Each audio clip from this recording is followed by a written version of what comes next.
विधानसभा चुनाव को लेकर नामांकन भरने के बाद अब उम्मीदवार प्रचार में जुट गए। कांगड़ा के नगरोटा बगवा से कांग्रेस उम्मीदवार आरएस बाली ने शुक्रवार को अपना नामांकन भरा था और शनिवार को प्रचार में जुट गए।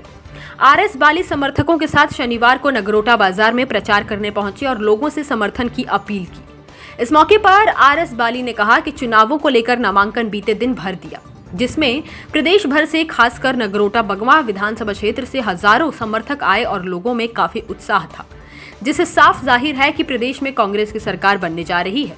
वहीं इस दौरान उन्होंने भाजपा पर जमकर निशाना साधा है और कहा कि आम जनता भाजपा सरकार द्वारा किए गए झूठे वादों की वजह से लाचार और परेशान है। लोगों के खाते में 15-15 लाख रुपए देने व काला धन वापस लाने का वादा किया था। अग्निवीर योजना ने लाखों परिवारों की कमर तोड़ दी है। इस सरकार ने ना गरीब की पीड़ा समझी, ना ही लाचार की पीड़ा समझी। न्यू पेंशन स्कीम से कर्मचारी से परेशान है। इस सरकार ने उनके लिए कुछ नहीं किया, लेकिन जैसे ही कांग्रेस सत्ता में आएगी, पहली कैबिनेट के अंदर ओपीएस की बहाली होगी। इसके अलावा देश में महंगाई ने लोगों की कमर तोड़ रखी है। बेरोजगारी को लेकर भाजपा ने कहा था कि 2 करोड़ युवाओं को रोजगार देंगे, लेकिन इस सरकार ने करोड़ों लोग बेरोजगार बना दिए हैं। उन्होंने कहा था कि हवाई चप्पल वाला हवाई यात्रा करेगा, हर घर में खुशहाली होगी, लेकिन भाजपा सरकार द्वारा किए गए थे सभी वादे झूठे निकले। अब प्रदेश की जनता इनके झांसे में नहीं आने वाली और इस बार भाजपा को जनता सत्ता के बाहर का रास्ता दिखाएगी।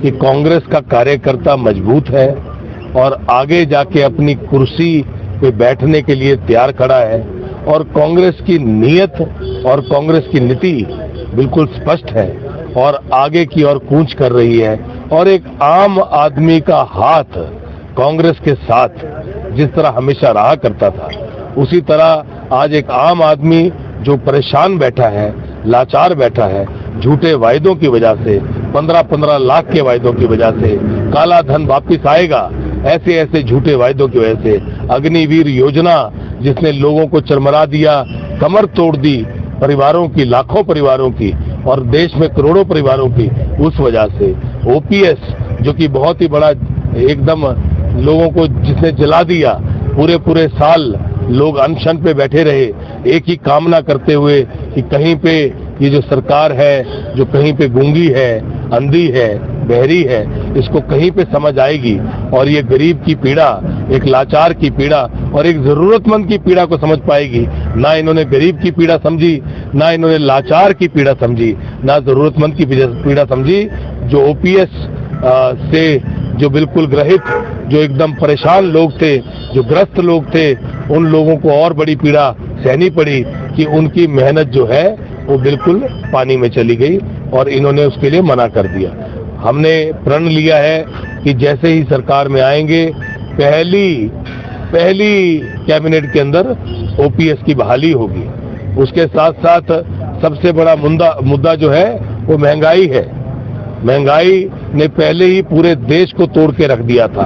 आज तेल, गैस, डीजल, राशन, सब्जियां, कोई भी छोटे से छोटे गरीब की कोई वस्तु को उठाओगे आप, पेंसिल तक को उठाओगे, शार्पनर के ऊपर इन्होंने ऐसे टैक्स लगा दिए कि लोगों की कमर तोड़ दी।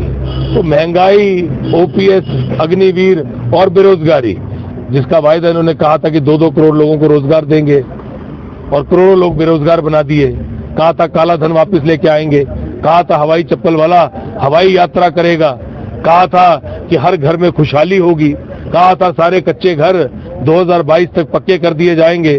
तो जितने वायदे किए थे वो सब झूठ था और कहीं ना कहीं लोगों ने पाया कि अच्छे दिन अब कभी भी इस तरह से नहीं आने वाले हैं। और अगर अच्छे दिन आए थे तो वो यूपीए सरकार में आए थे, जब जीडीपी हाईएस्ट था और पूरी दुनिया हिंदुस्तान के बारे में बात कर रही थी, जब मनरेगा ने सभी घरों के जीवन को उठा दिया था और नरेगा की वजह से करोड़ों लोगों को रोजगार घर में बैठ के मिला था, जब लोगों की आमदनी बढ़ी थी, जब लोग खुशहाल थे।